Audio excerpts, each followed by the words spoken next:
আমাদের সকলের মনে একবার হলেও ইচ্ছা থাকে লাদাখের মতো জায়গাতে যাওয়ার। বেশিরভাগ ক্ষেত্রেই বাদ সাধে সময় বা বাজেটের। কিন্তু জানেন কি, আমাদের ঘরের কাছেই রয়েছে এমন জায়গা যেখানে গেলে আপনার কাশ্মীর না যাওয়ার ইচ্ছে অনেকটাই পূর্ণ হয়। উত্তর পূর্ব ভারতে চীনের বর্ডারের একদম নাকের ডগায় প্রায় 15,300 ফুট উচ্চতায় হিমালয় পর্বত শৃঙ্গের অন্যতম অংশ নর্থ সিকিমের 0 পয়েন্ট, যেখানে যাওয়াটা অতটাও সোজা নয়। পাহাড়ি রাস্তা, আবহাওয়া, অপ্রতিকূলতা অবস্থা আপনার শরীর ও মনের জোরের পরীক্ষা নেয় বারংবার। সময় আছে হাতে কয়েক মিনিটের, তবে স্কিপ না করে এই জার্নিটা সম্পূর্ণ দেখবার অনুরোধ রইল। একটু আগে অক্সিজেন টানার মতো অবস্থা হয়েছিল, জোরে কথা বলতে পারছি না। দেখাতে চাইবো এই দিকটা, ওই দেখুন ওখানটায় দেখুন অক্সিজেন টানছে, লাফলাফি করার ফলাফল। নমস্কার, গুড মর্নিং। আজকে আমাদের ট্যুরের ডে 3, আর আজকে আমরা আছি লাচুংয়ে। আর লাচুংয়ে আজকে আমরা ইয়ামথাং ভ্যালি যাব, 0 পয়েন্ট যাব এবং টোটাল দৃশ্য তুলে ধরবো। ব্রেকফাস্ট সেরে রওনা হলাম 0 পয়েন্টের উদ্দেশ্যে। যেতে যেতে একটা কথা বলি, 0 পয়েন্টে তো ভার্চুয়ালি আপনাদেরকে নিয়ে যাবই, তার আগে ভিডিও শুরুতেই যে কথাগুলো বলেছিলাম মনে আছে? কাশ্মীরে না যেতে পারার দুঃখ ভোলাবো আজ। সেই হিমালয়ের বুক চিরে বরফে মোড়া পর্বত শৃঙ্গকে পাশে রেখে এই রুক্ষ প্রকৃতির মাঝে যে রাস্তা দিয়ে আপনাদেরকে নিয়ে যাব, তা যদি কাশ্মীর বলেও চালাই তাতে অনেকেই হয়তো বুঝতে পারবে না। আমরা আপাতত আমাদের সব গাড়ি এখানে দাঁড়িয়ে যাবে, আপনারা যারা আসবেন সব গাড়ি কিন্তু দাঁড়িয়ে যাবে এখানটায়, কারণ এখানে সামনেই রয়েছে হচ্ছে লাচুংয়ের চেকপোস্ট। অর্থাৎ যেই পারমিটটা করানো হয়েছিল না, সেই পারমিটটা কিন্তু এখানটায় শো করতে হবে। তো আমাদের গাড়ি থেকে দ্বীপ চলে গেছে, ও গিয়ে ওখানটা পারমিট চেক করা যাচ্ছে। দেন এই জ্যামটা একটা লাস্ট জ্যাম, এই জ্যামটার পরে যে রাস্তাটা সেটা অনেকটা ক্লিয়ার, কারণ এর আগ পর্যন্ত যতটা এসছি ততটা কিন্তু মানে একদম পুরো বেশ ভালোই আস্তে আস্তে এসছি, মানে যথেষ্ট স্লো। আর জ্যাম ট্যাম কোনো ব্যাপার না, জাস্ট দেখুন অস্থির অস্থির, এটুকু দেখে এরকম করছি। জীবনে প্রথম বড় দর্শন করতে গেলে ওখানে গিয়ে তাহলে কি হবে। চেকপোস্টের কাজ শেষ করে আমাদের গাড়ি এগিয়ে চলল। সত্যি বলতে কি, মনের মধ্যে আর তর্স হয়েছে না। ক্যামেরা কোন দিকে তাক করব, কোন দিকে বা ছবি বা ভিডিও তুলব বুঝে উঠতে পারছিলাম না, কারণ যে পথ দিয়ে আমি এই মুহূর্তে চলেছি তা অনেকটা স্বপ্নের মতো।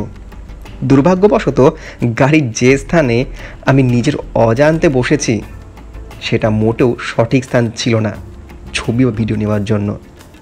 আসলে দুর্ভাগ্যকে আমি সাথে নিয়ে চলি, আর তাতে আমি অভ্যস্তও। কিন্তু জগন্নাথ দেবের উপর আমার ভরসা আছে, একদিন না একদিন তিনি আমাকে আবারও সঠিক পথ দেখাবেন, যেমনটা এতদিন দেখিয়ে এসেছেন। কথাগুলো মনে থাকতে থাকতেই তিনি আবারও প্রমাণ দিলেন তিনি আমার সঙ্গেই আছেন। কেন কথা বলছি এমন? তবে আগামী কিছু মুহূর্ত আমি চুপ করলাম, বাকিটা আপনারা বিচার করুন।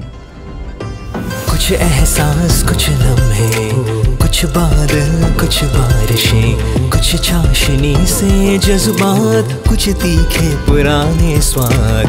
कुछ एहसास कुछ लम्हे, कुछ बादल कुछ बारिशें, कुछ चाशनी से जज्बात, कुछ तीखे पुराने स्वाद।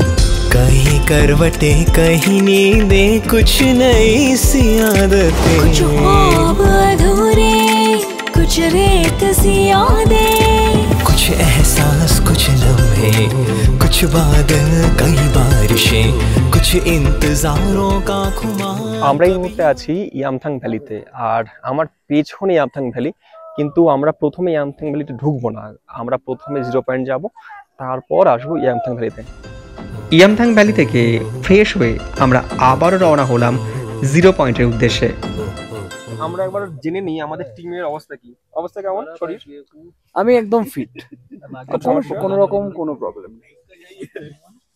অবস্থা ঠিক আছে, গাড়ির ধোঁয়াটা একটু কম হলে বেশি ভালো হতো। মাথা নিচু করেছিলে কেন? বড্ড গাড়ির ধোঁয়া বেরোচ্ছে, মাথা পেট গুলাচ্ছে, মাথা ঘুরছে। লস্কর ভাই কি অবস্থা? আমার এখন অসাধারণ অবস্থা, আশা করি বাকিটুকু অসাধারণ থাকবে। অসাধারণ নয়, অস্থির। অস্থির, ফ্যান্টাস্টিক। আমরা এবার ওল্ড সিল্ক রুটের জিগজ্যাগ রোড ধরলাম। আচ্ছা, সিল্ক রুট সম্পর্কে কয়েকটি কথা বলি। জানি আপনারা জানেন, এই যে রাস্তা দেখছেন তা কিন্তু শীতের সময় বরফে মোড়া থাকে। তখন এই রুক্ষ রূপ থেকে হঠাৎ করে ধবধবে সাদা রূপ ধারণ করে এই পথ। আমার দুর্ভাগ্য যে সেই রূপ দেখার সৌভাগ্য এবারও হলো না। যাই হোক, একটা বিষয় খেয়াল করেছেন কি, আমাদের চারপাশে কিন্তু গাছপালার পরিমাণ অনেকটাই কমে গিয়েছে, নেই বললেই চলে। যা বা কয়েকটি আছে তা কিন্তু কাঁটা বা গুল্ম জাতীয়। আমরা যে স্বাভাবিক উচ্চতা ছেড়ে একটু রিস্কি জোনে চলে এসেছি তা কিন্তু এই পরিবেশ প্রমাণ দেয়। আরেকটি কথা, এই পথ দিয়েই কিন্তু প্রাচীনকালে ভারতের সঙ্গে তিব্বতের ব্যবসায়িক সম্পর্ক গড়ে উঠছিল, যার জন্য এশিয়া, মিডল ইস্ট ও ইউরোপের সঙ্গে ভাষা, ব্যবসা ও সংস্কৃতির একটা মেলবন্ধন গড়ে উঠেছিল।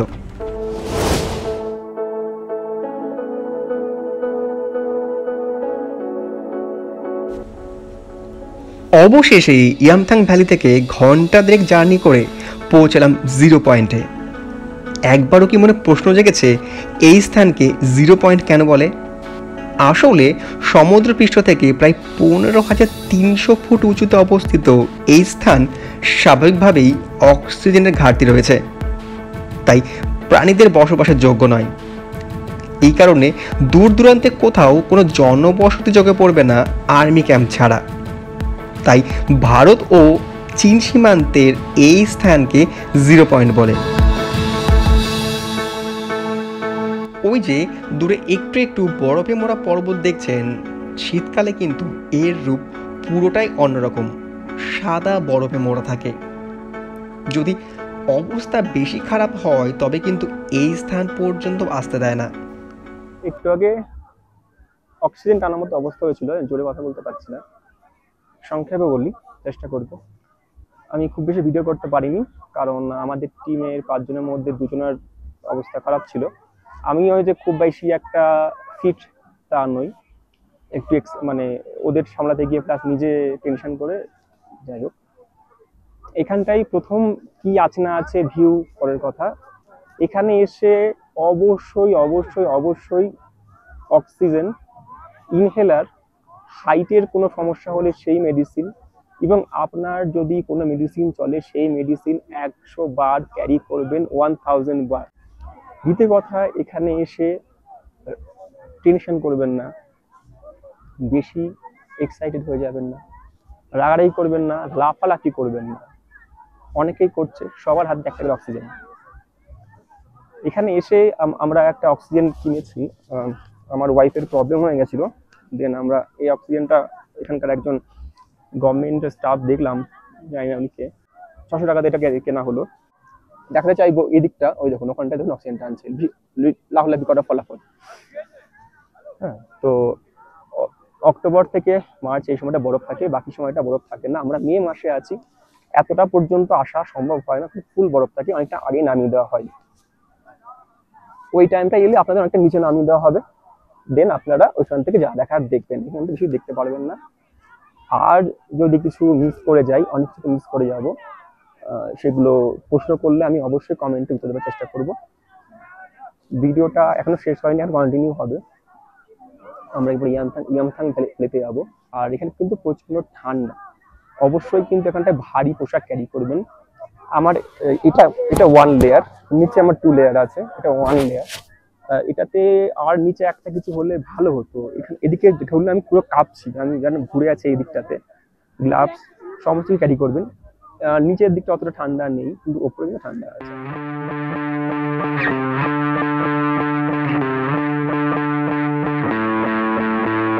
মাত্রা ছাড়া হাওয়া তেমনি ঠান্ডা।